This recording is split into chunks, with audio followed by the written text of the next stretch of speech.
O nono dia da travessia, quando a alma se olha no espelho. Texto de autoria de Yoskás.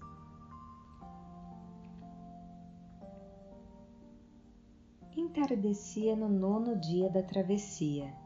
Tinha sido um dia monótono, mormente se comparado aos anteriores. O caravaneiro dera ordens para montarmos o acampamento um pouco antes da hora em que geralmente interrompíamos a marcha. Aproveitei para ir ao barbeiro.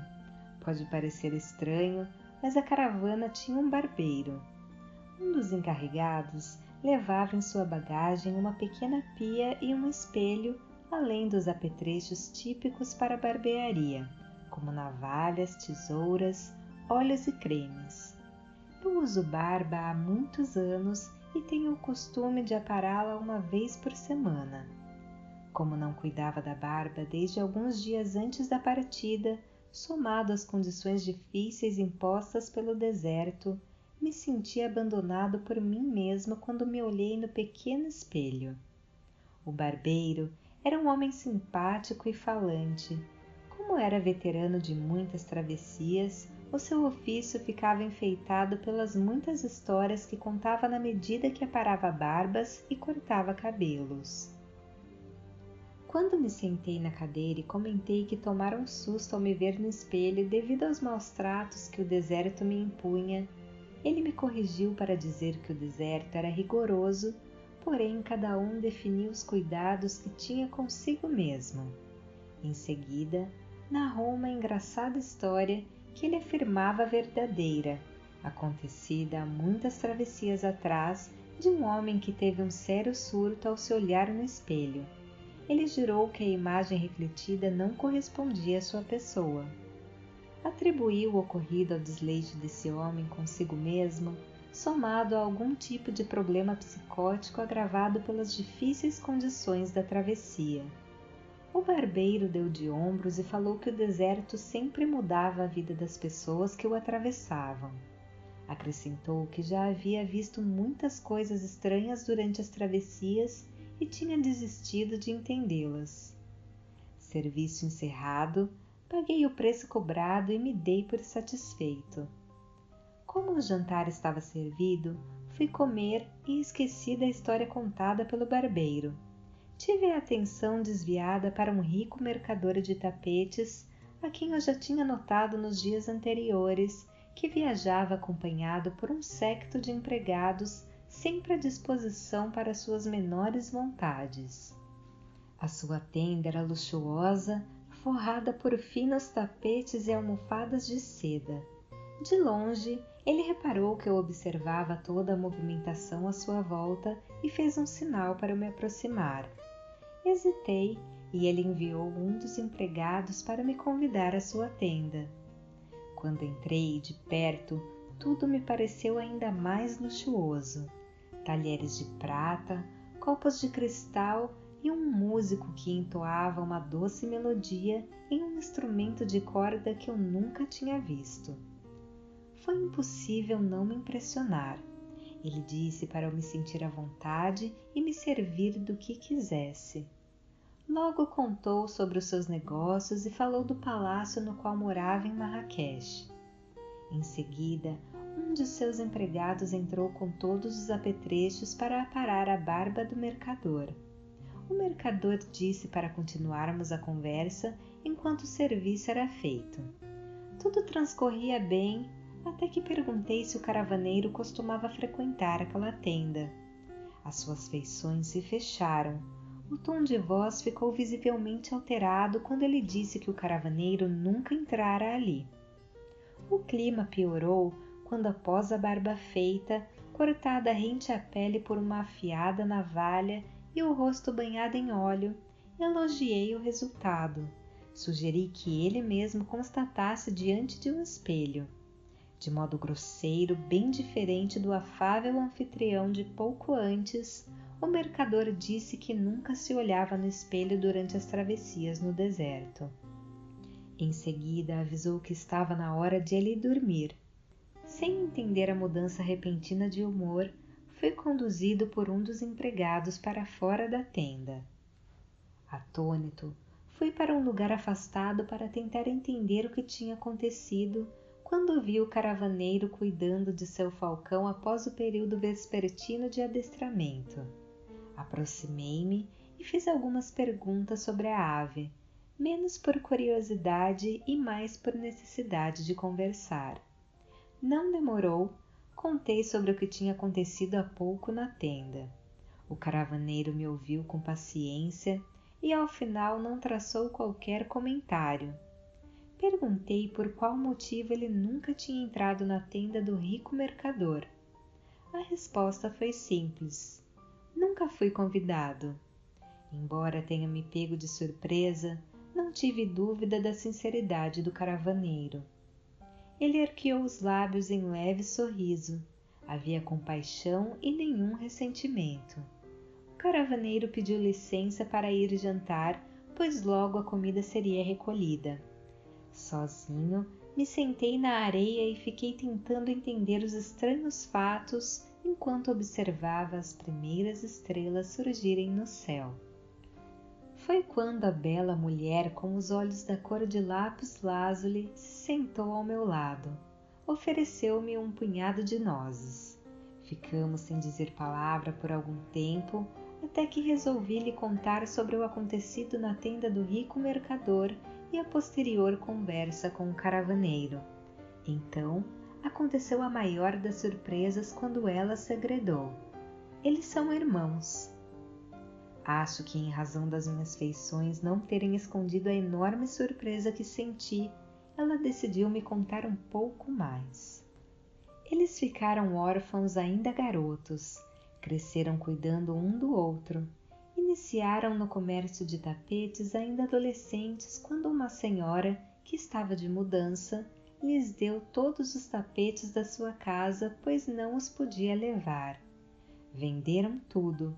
Com o dinheiro passaram a correr a cidade em busca de outros tapetes usados para revenda, até que ouviram falar dos tapeceiros do oásis, que apesar da excelente qualidade, tinham dificuldade em encontrar compradores por causa da travessia do deserto.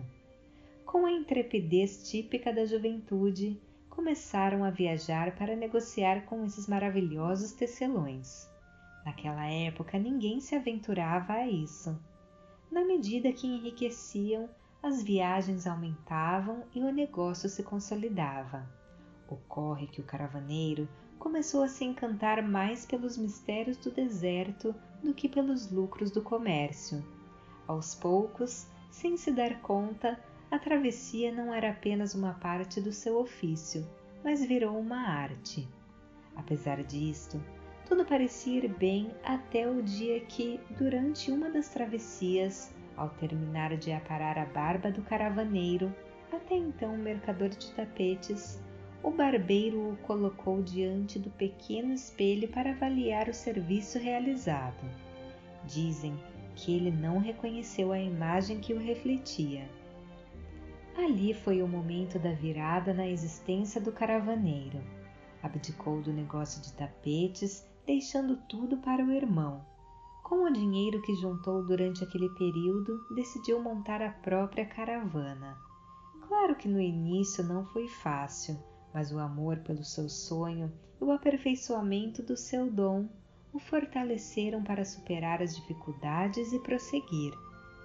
Perguntei se o sonho do mercador era também virar caravaneiro como o irmão. A mulher explicou: provavelmente não. Cada qual é único e nisto reside toda a beleza do ser. Todavia, o mercador precisa entender duas coisas básicas. O fato de o caravaneiro não mais desejar para si a vida de mercador de tapetes não deprecia nem é uma crítica ao irmão, que continua a exercer esse ofício. Cada um com o seu dom e sonho. Outra coisa é a questão do dinheiro, que me parece presente de maneira muito óbvia.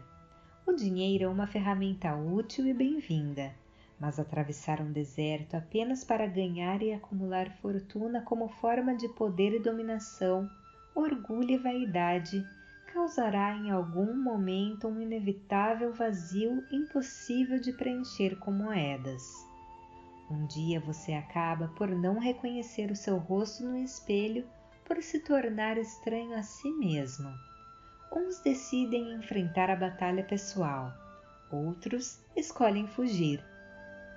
Abriu os braços como quem lamenta e concluiu: podemos fugir de um lugar, nunca da verdade. Como não reconheceu o próprio rosto? Interrompi para pedir que explicasse melhor. A mulher teve boa vontade. Olhar no espelho e ver o nariz, as bochechas e as orelhas todos conseguem. No entanto, olhar no espelho e encontrar a sua alma refletida é para poucos. Algumas vezes pode acontecer, em momentos de sensibilidade e percepção, de você encontrar a alma abandonada, esquecida de si mesmo. Todo o brilho exterior não ilumina a escuridão causada pela luz interna apagada. Fez uma pausa e prosseguiu. É um encontro doloroso, mas necessário. É preciso humildade, sinceridade, amor e coragem, além de outras virtudes, para o imprescindível resgate. Observou-me profundamente e disse: em algum momento da existência, todos precisam enxergar a alma diante do espelho, depois trazer a alma de volta à vida. Negar esta busca é abdicar da essência da vida. Ninguém pode fazer isso por ninguém. Encontrar a própria alma é a arte maior, libertá-la das prisões da existência, a grande obra. Falei que era uma belíssima história com bastante material para reflexão. Contudo, não entendia o fato de os irmãos terem brigado. A mulher explicou: eles não brigaram, apenas o mercador se recusa a conviver com o caravaneiro. Este nada tem contra aquele. Eu disse que agora compreendia menos ainda. Ela não desistiu de me fazer entender.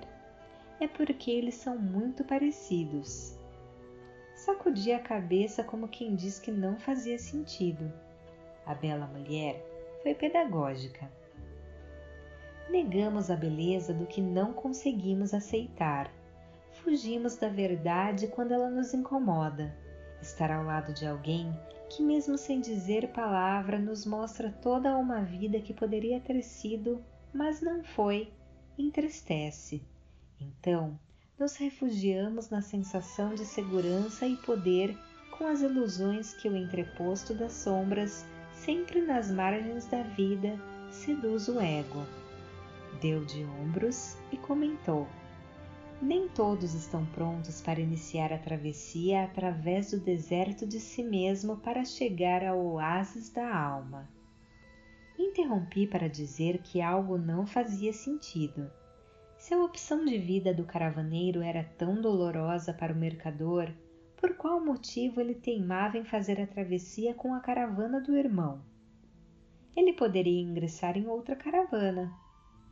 A mulher me devolveu a pergunta: por que brigamos tanto com as pessoas que amamos?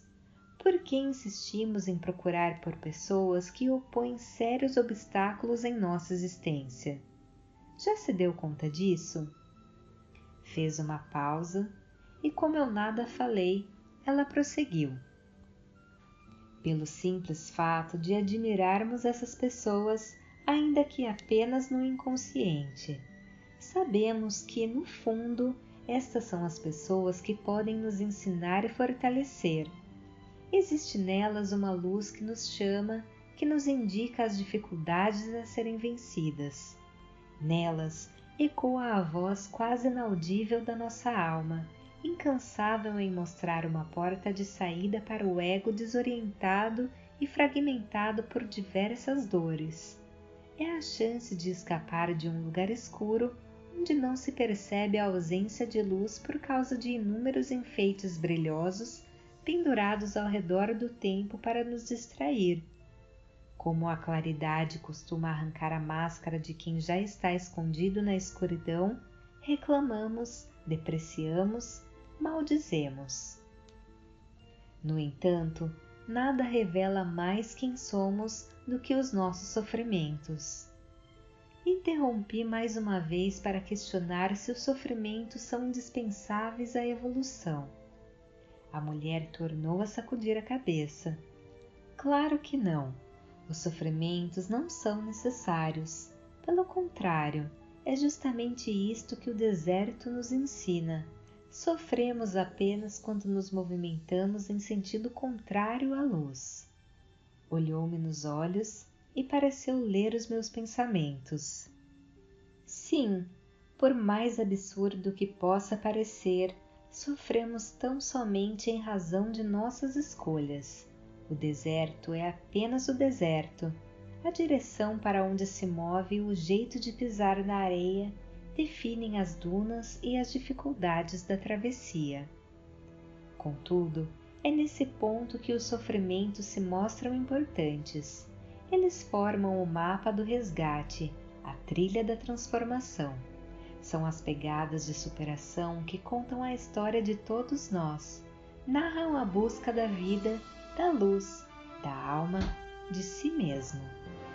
Os sofrimentos têm o valor de mostrar quem ainda não somos, passo iniciático para entender quem podemos ser. É preciso dissecar o sofrimento a partir do fato que o provocou até compreender a desnecessidade da sua presença. Na origem do sofrimento está também o fim do sofrimento. Lá é possível encontrar a transformação indispensável, a gênese das virtudes, o portal do caminho. Nele está oculta a chave da libertação, a receita da cura. Tudo ao alcance de qualquer indivíduo na exata medida do aperfeiçoamento das escolhas pessoais. Porém, é preciso entendimento. Entendimento, por sua vez, exige amor, para que ao invés de culpa e estagnação, vigore a alegria pela descoberta, além de ânimo pelo prosseguimento da jornada. Ficamos algum tempo em silêncio até que a bela mulher pediu licença e se despediu. Disse que tinha alguns afazeres. Acrescentou que eu precisava de quietude e solidão. Aos poucos, aquelas ideias foram encontrando o devido lugar dentro de mim. Entendi a recusa do rico mercador em olhar no espelho para não correr o risco de encontrar a própria alma em abandono, como uma mendiga da vida. Como ele não estava disposto a mudar, sofria. Paradoxalmente, a fuga do sofrimento agigantava a sua dor, gerando a roda dos conflitos e dando poder às sombras pessoais. A variação de humor que eu presenciei na sua tenda acontecia quando algo o lembrava de quem ele ainda não era. A irritação e a sisudez são sintomas típicos de pessoas que precisam esconder a fragilidade por estarem assombradas pelo orgulho e pela vaidade. De outro lado, o caravaneiro era a imagem que revelava as escolhas possíveis, simples e imprescindíveis, porém nem sempre dispostas de serem enfrentadas. Negar o irmão era a reação inconsciente de ignorar a própria alma, o dom e os sonhos. Recusar o espelho é abdicar da verdade, é negar a magia oferecida pela travessia do deserto ou da vida, é onde reside o poder da transformação e a força da evolução. Naquele momento tive a nítida sensação que a mulher com olhos da cor de lápis lazuli olhava para mim, mas eram apenas 2 estrelas azuis que brilhavam no céu do deserto. Voz de Paula Pauline.